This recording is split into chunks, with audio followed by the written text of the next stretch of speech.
माफ़ी चाहता हूँ, पिछला वीडियो किसी टेक्निकल वजह से डिलीट हो गया।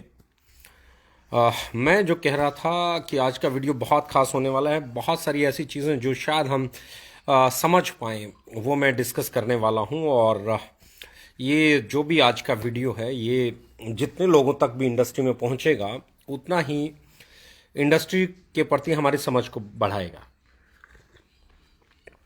मतलब मैं क्या कहना चाहता हूँ, कस्टमर को मैं पिछले 4 साढ़े 4 साल से कहता हूँ, कस्टमर को इस बात से कोई लेना देना नहीं है कि आप डायरेक्ट सेलिंग कंपनी हैं, आप ई कॉमर्स कंपनी हैं या आप ट्रेडिशनल कंपनी हैं। कस्टमर को चाहिए value for money product, customer को चाहिए best product at right price, शानदार प्रोडक्ट सही कीमत पर। ये कस्टमर की रिक्वायरमेंट है। वो ई कॉमर्स वाला दे देता है तो वो ई कॉमर्स से खरीद लेता है, उसे वो डायरेक्ट सेलिंग वाला दे देता है तो उससे खरीद लेता है, और वो उससे कोई ट्रेडिशनल काउंटर पे वो मिल जाता है तो वो उसे वहां से खरीद लेता है। And this is the fact. Customer ना पीवी के लिए प्रोडक्ट खरीदता है ना बीवी के लिए प्रोडक्ट खरीदता है। And we are direct sellers, हम डायरेक्ट सेलर हैं। हमें हमारे प्रोडक्ट को लेके तो उस कस्टमर तक ही जाना है। We all are direct seller एज पर। अगर मैं आज हमारी इंडस्ट्री की बात करूं तो इस इंडस्ट्री में या तो डिस्ट्रीब्यूटर बोला जाता है या डायरेक्ट सेलर बोला जाता है। लेकिन प्रॉब्लम यह है कि डिस्ट्रीब्यूटर को ही कंज्यूमर बना दिया गया है, डायरेक्ट सेलर को ही कंज्यूमर बना दिया गया है, और लोगों के घर गोडाउन बन गए। मैं बहुत इंपॉर्टेंट डिस्कशन करने वाला हूं। इंडस्ट्री में इस चीज को लेकर समझ पैदा करनी होगी कि डायरेक्ट सेलर होता कौन है। पहली चीज, जो प्रोडक्ट को डायरेक्ट सेल करता है, किसे सेल करता है? कस्टमर को। और इसके बदले में उसे डीपी पे प्रोडक्ट खरीद के एमआरपी पे बेचना होता है, यानी कि रिटेल प्रॉफिट कमाना होता है। और रिटेल प्रॉफिट, जब तक आप ऐसा प्रोडक्ट नहीं बनाते जहां से आप रिटेल प्रॉफिट कमा सको, तब तक आपकी डायरेक्ट सेलिंग की संभावनाएं उतनी ही कमजोर रहेंगी। और ये तो एक पार्ट है जिस पे मैं बहुत समय आज बात करने वाला हूं कि रिटेल प्रॉफिट क्यों नहीं बन पाता इंडियन डायरेक्ट सेलिंग इंडस्ट्री के अंदर, और रिटेल प्रॉफिट बने बिना क्या ये कॉन्सेप्ट वाइबल बनता है एक नए डिस्ट्रीब्यूटर के लिए, एक नए डायरेक्ट सेलर के लिए, या नहीं।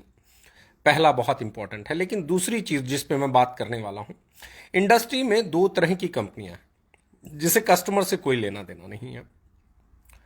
एक ऐसे वाली है, कुछ एक कंपनीज काम करती हैं प्लान पे और कुछ एक कंपनीज काम करती हैं प्रोडक्ट पे। तो पहली चीज, प्लान और प्रोडक्ट पे काम करने वाली कंपनीज को आइडेंटिफाई करना कि कौन सी कंपनी प्लान के दम पे मार्केट में काम करती है और कौन सी कंपनी प्रोडक्ट के दम पे मार्केट में काम करती है। इन दोनों को आइडेंटिफाई करना आना किसी भी डायरेक्ट सेलर को आना चाहिए जो इस इंडस्ट्री में काम करता है। जो जो कंपनियां प्लान के दम पे काम करती हैं, उन कंपनियों का भविष्य क्या हो सकता है, और जो कंपनियां प्रोडक्ट के दम पे काम करती हैं उनका भविष्य क्या हो सकता है। इसको बहुत सिंपल सा समझाया जा सकता है। आपका प्लान आपका तंबू हो सकता है, पर बंबू आपका प्रोडक्ट है। जब तक आपका प्रोडक्ट मजबूत नहीं है, कोई भी तंबू टिकने वाला नहीं है, दुनिया का कोई भी प्लान टिकने वाला नहीं है। प्लान ओरिएंटेड कोई भी ऑर्गेनाइजेशन बहुत लंबे समय तक बड़ा बिजनेस नहीं कर सकती। प्रोडक्ट ओरिएंटेड कंपनी ही बड़ा बिजनेस कर सकती है। आपका प्रोडक्ट ऐसा होना चाहिए जिसे कस्टमर बार बार खरीदना चाहे, जिसे कस्टमर बार बार खरीद सके, जिसे कस्टमर वैल्यू फॉर मनी माने, जिसे कस्टमर प्रोडक्ट यूज करके उसे लगे कि जो उसने उस प्रोडक्ट के अगेंस्ट पेमेंट किया है वो बिल्कुल सही कीमत अदा की है उसने, और उसने बेस्ट प्राइस पे अपने प्रोडक्ट को परचेज किया है, उसको ये सेटिस्फेक्शन आना चाहिए। और इसीलिए इंडियन डायरेक्ट सेलिंग इंडस्ट्री में एक वर्ड है जिसे हम कहते हैं प्रोडक्ट सेटिस्फेक्शन गारंटी। ये सिर्फ लिखने के लिए नहीं होता है, ये प्रोडक्ट सेटिस्फेक्शन आना चाहिए। क्योंकि प्रोडक्ट सेटिस्फेक्शन, अगर हम प्रोडक्ट की बात करें तो प्रोडक्ट 3 स्टेज से होके गुजरता है। 3 स्टेज से होके आपका प्रोडक्ट गुजरता है। पहला, जहां पे वो प्रोडक्ट रुका हुआ है, कस्टमर आके उस प्रोडक्ट को देख के अपने मन में, उसके मन में, कस्टमर के मन में ख्याल आता है कि नहीं, इसे उठा के तो देखूं ये क्या प्रोडक्ट है। यानी कि उसका लुक, उसकी पैकेजिंग इतनी खूबसूरत हो कि वो पहला स्टेज कस्टमर को अट्रैक्ट कर सके कि हाँ यार, उठा के तो देखूं ये प्रोडक्ट क्या है, कौन सी कंपनी का है। पहला स्टेज अगर आपका प्रोडक्ट पास नहीं करता है तो आगे की कहानी आप भूल जाएं। अगर आपका प्रोडक्ट अच्छा पैक्ड प्रोडक्ट नहीं है, अच्छा लुक देने वाला प्रोडक्ट नहीं है, उसे बाहर से देख के बहुत अच्छा कस्टमर फील नहीं करेगा, कस्टमर उसे उठाना नहीं चाहेगा, कस्टमर उसे देखना नहीं चाहेगा, तो आपका प्रोडक्ट पहली ही स्टेज पे फ्लॉप हो जाता है। नाउ सेकंड स्टेज, अगर आपका प्रोडक्ट पहली स्टेज क्रॉस करने वाला है, अच्छा प्रोडक्ट है, दिखने में अच्छा है, कस्टमर को पसंद आता है, कस्टमर उसे उठा के देखना, उसके अंदर क्यूरियोसिटी आती है कि देखूं तो ये प्रोडक्ट क्या है। उसके बाद सेकंड स्टेज है, कस्टमर को आप कभी भी देखेंगे और देखेंगे क्या आप भी बहुत सारी कंपनीज, बहुत सारे प्रोडक्ट्स के लिए कस्टमर है। आप खुद को थोड़ा सा अगर समझेंगे तो बहुत आसानी से समझ पाएंगे। दूसरा जो स्टेप होता है वो ये होता है, वो देखता है ये प्रोडक्ट का रेट क्या है। सेकंड स्टेप क्या है प्रोडक्ट का रेट क्या है। जब वो उस प्रोडक्ट के रेट को देखता है, ये सेकंड स्टेप है किसी भी प्रोडक्ट का कि वो बिकेगा कि नहीं। उस प्रोडक्ट को देख के वो डिसाइड करता है मुझे ये खरीदना चाहिए या नहीं खरीदना चाहिए। सेकंड स्टेज पे पहुंचने के लिए पहला स्टेज क्लियर होना बहुत जरूरी है। जब उस प्रोडक्ट को उठा के देखता है तो वो 2 सेकंड में रिकॉल अपने दिमाग के अंदर कर लेता है, अपने सबकॉन्शियस माइंड के अंदर कर लेता है कि इससे मिलते जुलते प्रोडक्ट मार्केट में किस रेट में आते हैं। वो इसे ऐसे कंपेयर नहीं करता कि डायरेक्ट सेलिंग में किस रेट में आते हैं, ई कॉमर्स में किस रेट में आते हैं या ट्रेडिशनल। वो पूरी तीनों को एक जगह इकट्ठा करके एनालाइज कर लेता है कि डाबर का इस रेट में है, हिमालय का इस रेट में है, बॉडी शॉप का इस रेट में है, आपका काया का इस रेट में है, कामा का इस रेट में है, बाथ एंड बॉडी वर्क्स का इस रेट में है, आईटीसी का इस रेट में है, प्रॉक्टर एंड गैम्बल का इस रेट में है, हिंदुस्तान लीवर का इस रेट में है, हिमालय का इस रेट में है, बजाज का इस रेट में है। वो पूरा एनालाइज कर लेता है और ये करने में उसे ज्यादा समय नहीं लगता। शायद 30 सेकंड से 1 मिनट के अंदर वो उस प्रोडक्ट को, अगर रेट उसको समझ में नहीं आता तो वापस रख देता है, और अगर उसका रेट समझ में आ जाता है तो वो उसे अपनी बास्केट में रख लेता है। 1 सेकंड मुझे नहीं लगता कोई भी कस्टमर ये डिसीजन लेने में लगाता होगा कि इसे वापस रैक में रखना है या अपनी बास्केट में रखना है। जब वो उसे अपनी बास्केट में रख लेता है, आपका प्रोडक्ट बहुत अच्छा दिखने में है और बहुत सही कीमत पे है, तभी वो कस्टमर की बास्केट में जाएगा। जब वो कस्टमर की बास्केट में चला जाता है तो तीसरा स्टेप उसका जो प्रोडक्ट का पास होने का जाता है वो उसके घर पे जाके होता है। जब वो उसे घर पे जाके यूज करता है, चाहे उसने आपका डिश बार खरीदा है, चाहे उसने आपका साबुन खरीदा है, चाहे शैम्पू खरीदा है, चाहे उसने आपका कोई फूड सप्लीमेंट खरीदा है, चाहे उसने आपका टॉयलेट क्लीनर खरीदा है, चाहे उसने आपका फ्लोर क्लीनर खरीदा है, चाहे उसने आपके मसाले खरीदे हैं, चाहे उसने आपका राइस ब्रेन ऑयल खरीदा है, उसने जो मर्जी खरीदा है आपसे। दूसरी चीज, जब वो उसे यूज करता है तो पहली बार यूज करते ही वो उसे फेल और पास कर देता है। जब कस्टमर उसे पहली बार घर पे ले जाता है, यूज करता है पहली बार, तो पहली बार के यूज में ही वो कस्टमर उसे प्रोडक्ट को या तो पास कर देता है या फेल कर देता है। अब 3 स्टेज हैं, इन तीनों स्टेज में आपका प्रोडक्ट पास होना बहुत जरूरी है। यानी कि सबसे पहले पैकिंग में, नंबर 2 रेट में, और नंबर 3 क्वालिटी में। पहले ही उसने क्या देखा? Packaging, look. दूसरा उसने क्या देखा? कीमत। तीसरी उसने क्या देखी? क्वालिटी। घर पे यूज करके क्या चेक किया? क्वालिटी। उठाया क्यों? क्योंकि लुक अच्छा था। बास्केट में क्यों गया? क्योंकि प्राइस सही था। अब मैं बात कर रहा हूं इंडस्ट्री की। इंडस्ट्री में कंपटीशन होता है और कंपटीशन करने वाले लोग इसे जानते ही नहीं कंपटीशन होता कैसे। कंपटीशन करने के लिए मैं बहुत सारे लोगों को कहता हूं, बहुत सारे लोग मुझे कहते हैं जी फलां कंपनी का ये वाला प्रोडक्ट इतने में आता है, ये वाला इतने में आता है। तो कुछ लोग ये भी कहते हैं जी आपकी तरह इंडस्ट्री में अब प्राइस वॉर पे काफी कंपनीज ने काम करना शुरू कर दिया और उनकी कीमत भी हमारे जैसी है। मैं कहता हूं जब उनकी पैकिंग हमारे जैसी नहीं है, उनकी क्वालिटी हमारे जैसी नहीं है, तो कीमत अगर हमारे जैसी ले रहे हैं तो गलत कर रहे हैं। उनकी कीमत भी हमारे जैसी नहीं होनी चाहिए। जैसे उनकी पैकिंग हमसे कमजोर है, उनकी कीमत कमजोर होनी चाहिए। जैसे उनकी क्वालिटी कमजोर है, उनकी कीमत कम होनी चाहिए। जब क्वालिटी और पैकेजिंग कमजोर है तो कीमत कम होनी चाहिए, बराबर नहीं होनी चाहिए, और अच्छी खासी कम होनी चाहिए, क्योंकि लुक और क्वालिटी बड़े इंपॉर्टेंट चीजें हैं। अगर कोई कहता है हमारे बराबर रेट पे दे रहे हैं, तो मैं फिर कहना चाहता हूं, आपको एक सवाल पूछना चाहिए कि आप बराबर कीमत लेने की बात कर रहे हैं, बराबर कीमत, क्या आपकी पैकिंग बराबर है? नहीं है। क्या आपकी क्वालिटी बराबर है? नहीं है। फिर कीमत बराबर कैसे दे दें हम आपको? फिर कीमत बराबर नहीं दी जा सकती। कीमत बराबर नहीं दी जा सकती। अगर आप चाहते हो आपको ओके लाइफ केयर के बराबर कीमत रखनी है तो उसके बराबर की क्वालिटी, उसके बराबर की पैकेजिंग आपको डिलीवर करनी पड़ेगी। अगर आप वो पैकेजिंग नहीं दे सकते, आप वो क्वालिटी नहीं दे सकते, तो आप वो प्राइस भी नहीं ले सकते। हम लोगों ने best packaging, best quality product at best price, यानी मैं हमेशा कहता हूं वैल्यू फॉर मनी। जब आपकी पैकिंग सही नहीं है, जब आपकी क्वालिटी सही नहीं है, तो आपका रेट सही कैसे हो गया? क्वालिटी, पैकेजिंग, ये दोनों, और वो अफोर्डेबल प्राइस पे वो वैल्यू फॉर मनी डिलीवर कर रहा है। हमने 500 ml शैम्पू डैंड्रफ कंट्रोल 210 रुपए का दिया। अब किसी की वैसी पैकिंग और वैसी क्वालिटी नहीं है तो उसे 210 नहीं लेने चाहिए, उसे 140 लेने चाहिए, 150 लेने चाहिए, 160 लेने चाहिए, 170 लेने चाहिए। राइट? इंपॉर्टेंट क्या है?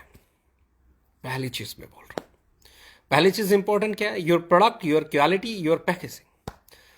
और हम बेस्ट प्राइस पे बेस्ट प्रोडक्ट डिलीवर करने में यकीन रखते हैं, और इसको हमने पिछले 4.5 साल में हमारी सक्सेस का मंत्र माना है। हमने कभी हमारे प्लान को हमारी सक्सेस का मंत्र नहीं माना।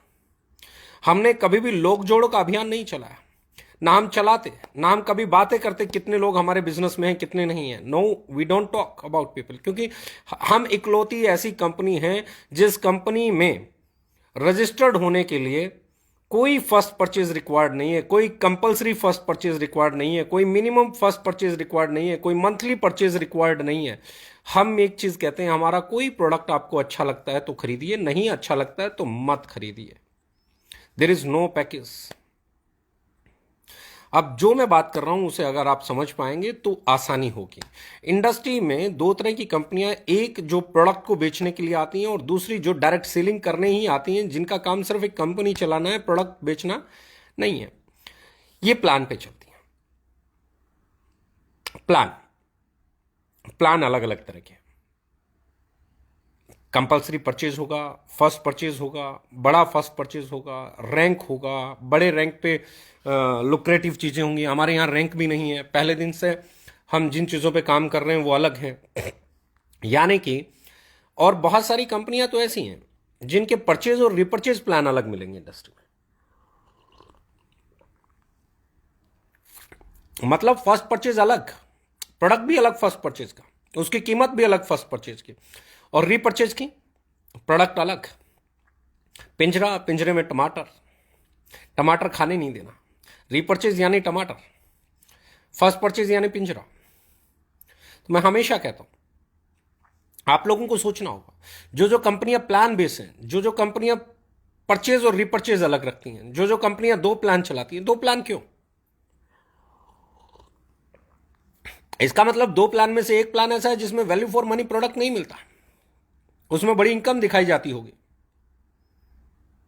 एक प्लान, एक प्रोडक्ट, दोनों जगह वही, एक कीमत, हमेशा वही। Affordable mean affordable.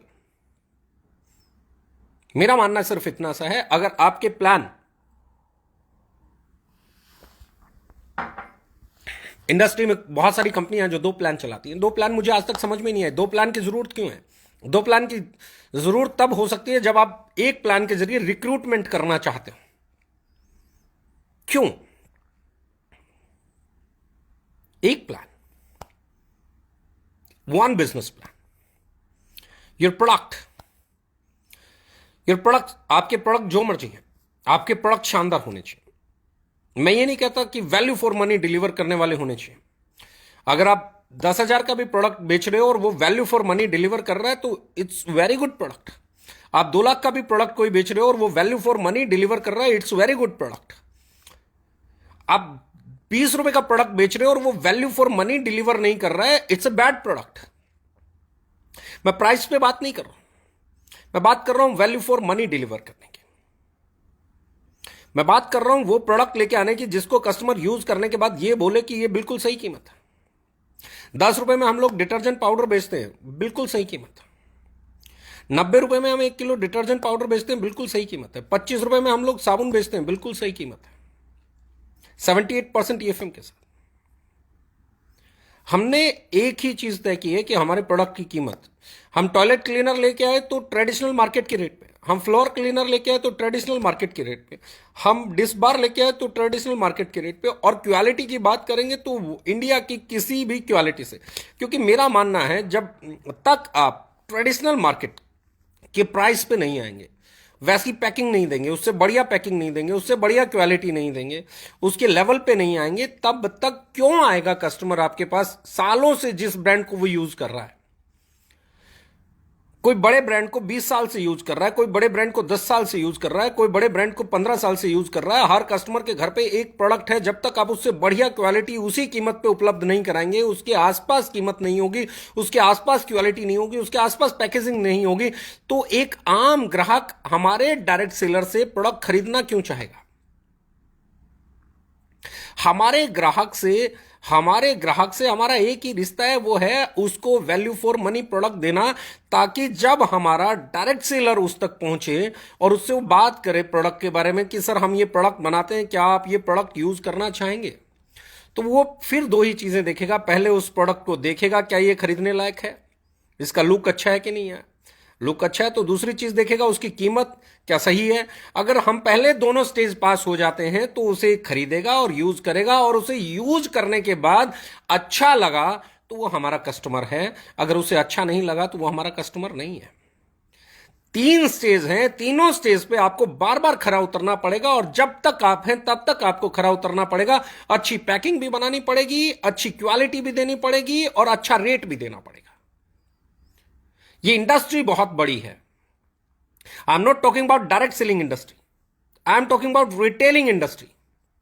Retail industry बहुत बड़ी इंडस्ट्री है, बड़े बड़े बिजनेस हाउसेस हैं, बहुत पुरानी कंपनियां हैं, सैकड़ों साल पुरानी कंपनियां। हिमालय जैसी कंपनी 1930 से चल रही है। वो इसलिए नहीं चल रही कि उनका प्लान चलता है, वो इसलिए चल रही है कि उनका प्रोडक्ट चलता है। बाबा रामदेव जी की पतंजलि इसलिए नहीं चलती कि उनका प्लान चलता है, वो इसलिए चलती है क्योंकि उनका प्रोडक्ट चलता है। डाबर इसलिए नहीं चलती कि उनका प्लान चलता है, वो इसलिए चलती है क्योंकि उनका प्रोडक्ट चलता है। हिमालय के बाद अगर बैद्यनाथ की बात करें तो इसलिए चलती है क्योंकि उनका प्रोडक्ट चलता है। आईटीसी इसलिए चलती है क्योंकि उनका प्रोडक्ट चलता है।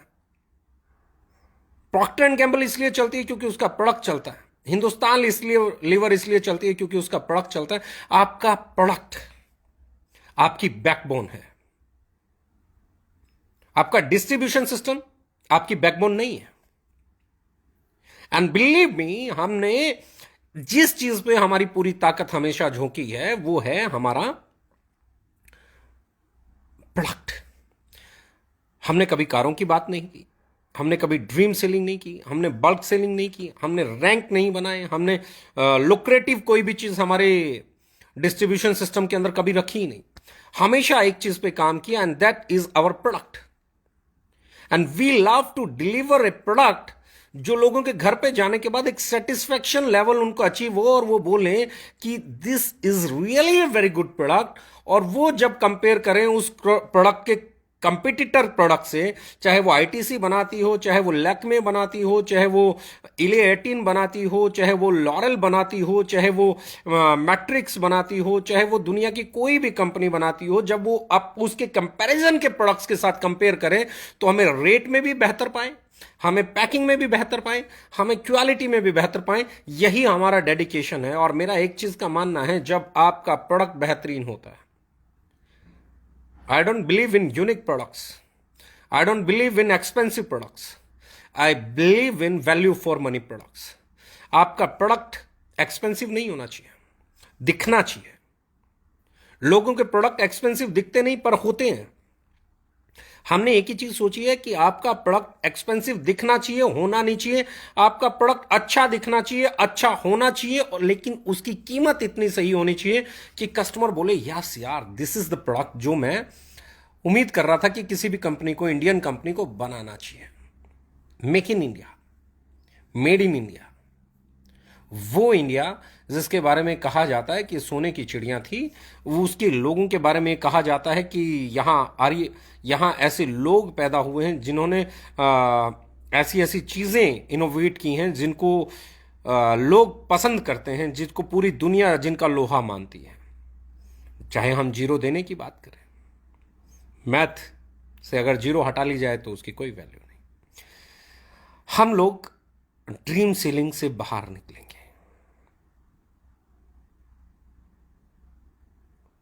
इस इंडस्ट्री को, और मैं तो मानता ही नहीं सर। कुछ लोग कहते हैं डायरेक्ट सेलिंग में ऐसे होता है, डायरेक्ट सेलिंग में वैसे होता है। मैं कहता हूं डायरेक्ट सेलिंग में रैंक होते हैं, हमारे यहां नहीं है। ड्रीम सेलिंग होती है, हमारे यहां नहीं है। कार की बातें होती हैं, हमारे यहां नहीं है। बिजनेस प्लान की बातें होती हैं, हमारे यहां नहीं है। कितने लोग जुड़ेंगे, कितने जुड़ेंगे, हमें नहीं मालूम। हमें एक चीज पता है, हमारा प्रोडक्ट बिकने लायक होगा तो बिकेगा, और जब तक प्रोडक्ट नहीं बिकेगा कोई पैसा नहीं कमा सकता। इस दुनिया में कोई भी आदमी तब तक 1 रुपया नहीं कमा सकता जब तक एक प्रोडक्ट नहीं बिके। और प्रोडक्ट जब तक बिकने लायक नहीं होगा, जब तक ये तीनों स्टेज क्रॉस करने लायक नहीं होगा, तब तक आपका प्रोडक्ट नहीं बिकेगा। तो पहली चीज क्या है? आपका प्रोडक्ट बिके, आपका प्रोडक्ट बिकने लायक हो, उसकी कीमत सही हो, उसकी पैकिंग सही हो, उसकी क्वालिटी सही हो। कंपटीशन यहीं से शुरू होता है, बिजनेस यहीं से शुरू होता है। बिजनेस बिजनेस है, प्रोडक्ट प्रोडक्ट है, मार्केट मार्केट है। ये ट्रेडिशनल मार्केट है, ये डायरेक्ट सेलिंग मार्केट है, ये ई-कॉम मार्केट है, ऐसा कुछ नहीं है। कोई कैटेगराइज नहीं है, कोई कैटेगरी नहीं बनी हुई। कस्टमर ने अपने दिमाग में कोई कैटेगरी नहीं बना रखी। खरीदने वाले के दिमाग में कुछ ऐसा नहीं चलता कि इस कंपनी से खरीदूंगा, इससे नहीं खरीदूंगा। उसके दिमाग में सिर्फ एक चलती है कि अच्छा प्रोडक्ट सही कीमत पे मिलेगा तो खरीदूंगा। ना उसे पीवी चाहिए, ना उसे बीवी चाहिए, ना उसे सपने चाहिए, ना उसे आपकी कारें चाहिए, ना आपकी गाड़ियां चाहिए। जब वो साबुन खरीदता है तो उसे नहाने के लिए एक अच्छा साबुन चाहिए, उसके साथ उसे कुछ नहीं चाहिए। एक कस्टमर को कोई अपॉर्चुनिटी नहीं चाहिए। और ये मैं हमेशा मानता हूं, यही एक इंपॉर्टेंट चीज है। मेरा मानना है एक कस्टमर को ना आपसे पीवी चाहिए, ना बीवी चाहिए, ना पे आउट चाहिए, ना इनकम चाहिए, ना कार चाहिए, ना सपने चाहिए, कुछ नहीं चाहिए। वो जो पैसे दे रहा है उसके बदले में उसे एक शानदार और पूरी कीमत अदा करने वाला उत्पाद चाहिए। एंड यूजर, सबसे अंत में जो एंड यूजर प्रोडक्ट खरीदता है वो लूजर नहीं होना चाहिए। If he is a loser, the entire system is failure. Simple सा मानना है। जब तक आपका उपभोक्ता यह महसूस नहीं करता कि मुझे पूरी कीमत का उत्पाद मिला है, तब तक आपका पूरा सिस्टम गलत है। राइट? ये इंपॉर्टेंट है, इस पे काम कीजिए। हम इस ताकत को जानते हैं, हम इस पे काम करना जानते हैं, हमारा उत्पाद सही कीमत पे। अब जैसे हम आंवला लेके आएंगे, आंवला जूस, हम त्रिफला जूस लेके आएंगे, हम गिलोय जूस लेके आएंगे, हम लोग ऐसे कई सारे जूस लेके आ रहे हैं, करेला जामुन लेके आएंगे। रेट क्या होगा? 1 लीटर का वही होगा जो कपीवा का है, वही होगा जो डाबर का है, वही होगा जो हिमालय का है, वही होगा जो पतंजलि का है। यानी कि जब आप कस्टमर ओरिएंटेड प्रोडक्ट बनाने लग जाते हैं, जब आप मार्केट ओरिएंटेड प्रोडक्ट बनाने लग जाते हैं, तो समय लग सकता है, लेकिन आप अपनी जगह तलाश लेंगे, आप अपनी जगह बना लेंगे, आप अपनी मार्केट ले लेंगे, आप अपना हिस्सा मार्केट से ले लेंगे। हम लोग जूसेस लेके आ रहे हैं, हम लोग नमकीन लेके आ रहे हैं। नमकीन का रेट क्या होगा? वही होगा जो जॉब्सन का है, जो वही होगा जो हल्दीराम का है, वही होगा जो बिकानो का है। जब आपका रेट सेम होगा तो आप अपनी मार्केट ले लेंगे, और यही इंपॉर्टेंट है।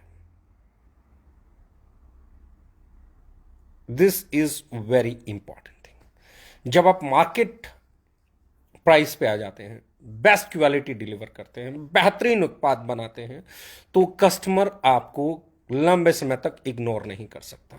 And as a direct seller, मैं आप लोगों को एक ही चीज कहना चाहूंगा, एज ए डायरेक्ट सेलर, आपका सही चुनाव प्लान नहीं, आपका सही चुनाव आपका उत्पाद है। अगर आपके हाथ में ऐसा प्रोडक्ट है जो बिक सकता है तो ही आप कमा सकते हैं। अगर आपके हाथ में ऐसा प्रोडक्ट है जो नहीं बिक सकता, तो यकीन मानना मेरे दोस्त, नहीं कमा पाएंगे। Your product is your strength. Your quality is your strength. Your price is your strength. Your packaging is your strength. आपकी ताकत, आपका प्रोडक्ट कैसा दिखता है, कैसा है और किस कीमत पे है, इन्हीं 3 चीजों के अंदर टिकी हुई है। हम बेहतरीन पैकेजिंग में, बेहतरीन क्वालिटी का प्रोडक्ट मार्केट में सबसे सही दाम पे डिलीवर करने की बात करते हैं। किसी के पास पैकिंग अच्छी नहीं है, किसी के पास क्वालिटी अच्छी नहीं है, किसी के पास पैकिंग और क्वालिटी अच्छी नहीं है। जिसके पास पैकेजिंग और क्वालिटी अच्छी नहीं है उसका रेट कभी अच्छा नहीं हो सकता। रेट सही तभी माना जाता है जब आपकी क्वालिटी सही हो, जब आपकी पैकेजिंग सही हो, जब आपकी प्रेजेंटेशन सही हो। और हम यहीं पर जीतते हैं, हम यहीं पर लीड करते हैं, हम यहीं पे बेहतरीन होते हैं और यहीं पे हम बड़ी बड़ी इंटरनेशनल कंपनीज के सामने गर्व से सिर ऊंचा करके कह पाते हैं कि आपके प्रोडक्ट बाजू में रखिए, हमारे प्रोडक्ट बाजू में रखिए, आपका रेट देखिए, हमारा रेट देखिए, आप वाले को प्रयोग कीजिए, हमारे वाले को प्रयोग कीजिए। दोनों को प्रयोग करने के बाद बाहर निकलिए और बताइए कौन सा उत्पाद बेहतरीन है। कीमत हमारी बहुत कम, पैकिंग हमारी लाजवाब, क्वालिटी हमारी बेहतरीन से बेहतरीन, हमारे से 3-3 गुना महंगा बेचने वाली, 4-4 गुना महंगा बेचने वाली कंपनियों को टक्कर देने वाली क्वालिटी। वो कई प्रोडक्ट तो उनसे कई गुना ऊंची क्वालिटी के और उनसे 3 गुना, 2 गुना, आधा, 1/4 कीमत पर। ये हमें लीड कराएगा और यही हमारी ताकत है। इस पे जिस डायरेक्ट सेलर को भरोसा हो गया, इस स्ट्रेंथ पे जिसको कंपेट करना आ गया, इस स्ट्रेंथ पे जिसको खेलना आ गया, इस पे जिस डायरेक्ट सेलर को कंपैरिजन करना आ गया, रखो भैया आपकी कंपनी का प्रोडक्ट रखो। पहले तो ये बताओ क्या ये दिखने में बराबर है, फिर देखो क्या इनकी कीमत बराबर है, फिर देखो क्या इनकी क्वालिटी बराबर है। मैं आपको यकीन, भरोसे और विश्वास के साथ कह सकता हूं, तीनों की तीनों स्टेज में जिस कंपनी का प्रोडक्ट जीतता है उस कंपनी का नाम ओके लाइफ केयर है। हम न सिर्फ पैकिंग में जीतते हैं, हम न सिर्फ क्वालिटी में जीतते हैं, हम प्राइस में भी जीतते हैं। सबसे बेहतरीन क्वालिटी, सबसे बेहतरीन पैकेजिंग, सबसे सही कीमत पर देने वाली अगर कोई डायरेक्ट सेलिंग कंपनी है तो उसका नाम है ओके लाइफ केयर। और यही हमें बेहतरीन बनाता है, यही हमें कॉन्फिडेंस देता है, यही हमारे डायरेक्ट सेलर्स को कॉन्फिडेंस देता है। और 7 तारीख, 10 तारीख, आपको यकीन नहीं होगा, अभी हमारा प्रोडक्ट आने वाला है D10 किट, बहुत शानदार। लेकिन जब आप उसका प्राइस देखेंगे तो शायद कोई ट्रेडिशनल कंपनी भी आपके प्राइस के कंपटीशन में नहीं आ पाएगी। जब आप आंवला, त्रिफला, गिलोय के प्राइस देखेंगे तो शायद कोई अच्छी ट्रेडिशनल कंपनी भी आपके प्राइस के बराबर में नहीं आ पाएगी। क्योंकि मेरा मानना है कि हम ट्रेडिशनल मार्केट को, जो ट्रेडिशनल मार्केट का ग्राहक कभी डायरेक्ट सेलिंग में आया ही नहीं, हम उस ट्रेडिशनल ग्राहक तक हमारे डायरेक्ट सेलर को लेके जाएंगे। जब तक हमारे डायरेक्ट सेलर के पास कस्टमर ही नहीं होगा तब तक वो कमाएगा कैसे? ये लोग जोड़ने का व्यापार नहीं है, कस्टमर को प्रोडक्ट बेचने का व्यापार है। We are direct sellers, directly customer को सेल करने वाले लोग। डायरेक्ट सेलर का मतलब ये नहीं किसी को जोड़ने वाला, डायरेक्ट सेलर का मतलब ये नहीं टीम बनाने वाला। डायरेक्ट सेलर का मतलब है सीधा कस्टमर को उत्पाद बेचने वाला। बहुत सारे लोग इस बात से, हो सकता है मेरी से इत्तेफाक नहीं रखते हो, बहुत सारे लोगों ने हो सकता है अलग पढ़ाई की हो, बहुत सारे लोगों ने लगता है और ट्रेनिंग ली हो, बहुत सारे लोगों को लगता है वो अलग से मोटिवेशन दिया गया हो, बहुत सारे लोगों को लगता है ये बताया गया हो कि you are a businessman, you are not a salesman. और मैं हमेशा कहता हूं, until and unless you are not a successful salesman you can not be a successful businessman. जब तक आप एक अच्छे सेल्समैन नहीं हो सकते, आप एक अच्छे बिजनेसमैन नहीं हो सकते। डायरेक्ट सेलर का मतलब है डायरेक्टली कस्टमर को बेचने वाला, डायरेक्टली कस्टमर को बेचने वाला। जब कस्टमर आपसे खरीद ही नहीं रहा, आप ही कस्टमर जिस कॉन्सेप्ट में बन जाएं कि आप बेचने वाले नहीं हैं, आप या तो टीम बनाने वाले हैं या खरीदने वाले हैं। Got my point? तब तक चैलेंज डायरेक्ट सेलिंग के लिए रहेगा। टीम एक भी नहीं बने, अगर आप डायरेक्टली कस्टमर को बेच सकते हैं तो आप कमा सकते हैं। टीम का बिजनेस नहीं है, it's not a business of team, it's a business of direct selling.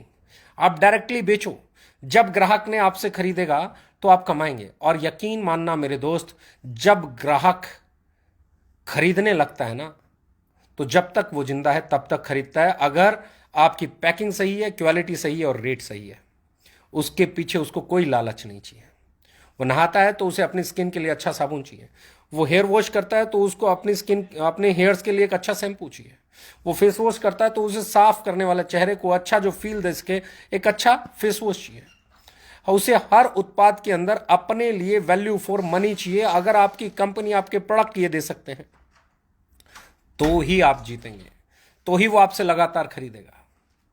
वरना दुनिया भर की कंपनीज में ड्रीम सेलिंग हो चुकी है, इस इंडस्ट्री का भला नहीं हुआ। इस इंडस्ट्री का भला तभी होगा जब आपके उत्पाद कस्टमर पसंद करेगा और उसकी कीमत ऐसी होगी कि उसे खरीदना चाहेगा, और उसकी क्वालिटी ऐसी होगी कि उसे बार बार खरीदना चाहेगा। यही एक मंत्र है जो डायरेक्ट सेलिंग को बड़ा कर सकता है।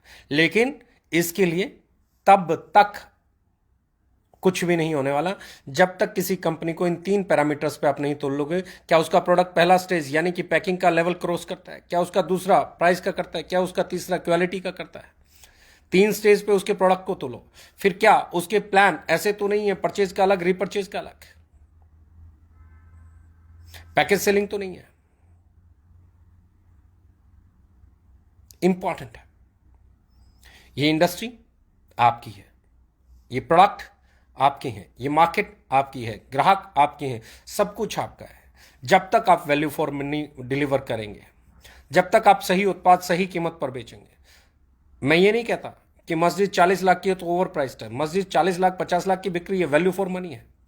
लेकिन अल्टो अगर 40-50 लाख में बेचे तो कोई ओवर प्राइस्ड है। What is more important? सही पैकिंग होना, सही क्वालिटी होना ही ये तय करेगा कि आपका उत्पाद कितने का है। आपकी पैकिंग और आपकी क्वालिटी, उसके अंदर डला हुआ मटेरियल ही ये तय करेगा कि आपकी कीमत क्या होनी चाहिए। और हम तीनों पैरामीटर पे खरे उतरते हैं। बेहतरीन पैकेजिंग, बेहतरीन क्वालिटी, बेहतरीन कीमत। हमारे ग्राहक को प्रोडक्ट खरीदने के बाद उसे यूज करके उसकी पैकिंग को देख के ये लगता है कि मैं इससे बढ़िया प्रोडक्ट इससे कम कीमत पे कहीं से हासिल नहीं कर सकता। और हम एक ही चीज के लिए आए, एक ही चीज के लिए। दैट्स द थिंग कि डायरेक्ट सेलिंग ट्रेडिशनल को कंपीट करनी चाहिए। ट्रेडिशनल प्राइस पे प्रोडक्ट आने चाहिए, ट्रेडिशनल मार्केट के प्राइस पे प्रोडक्ट आने चाहिए, उनसे बेहतरीन, उनसे अच्छे प्रोडक्ट आने चाहिए। आइए आगे बढ़ते हैं अपने प्रोडक्ट के साथ, अपनी क्वालिटी के साथ, अपने प्राइस के साथ, अपने कॉन्फिडेंस के साथ, और कस्टमर तक पहुंचते हैं और कस्टमर को बताते हैं कि हमारा प्रोडक्ट क्यों बेहतरीन है। जब आपने ये करना शुरू कर दिया तो यकीन मानना, आप 20, 30, 40, 50 जितनी भी कंपनियों को जानते हैं, ट्रेडिशनल की, ई कॉमर्स की या फिर डायरेक्ट सेलिंग की, उनके प्रोडक्ट्स को बाजू में रख के आप अपना प्रोडक्ट बीच में रखेंगे तो आपकी कीमत भी उनसे बढ़िया होगी, कम कीमत उनसे कम होगी, क्वालिटी उनसे बढ़िया होगी, पैकिंग उनसे बढ़िया होगी, तो आपके बिजनेस को कोई रोक ही नहीं सकता। Keep it up, love you all the best, thank you very much.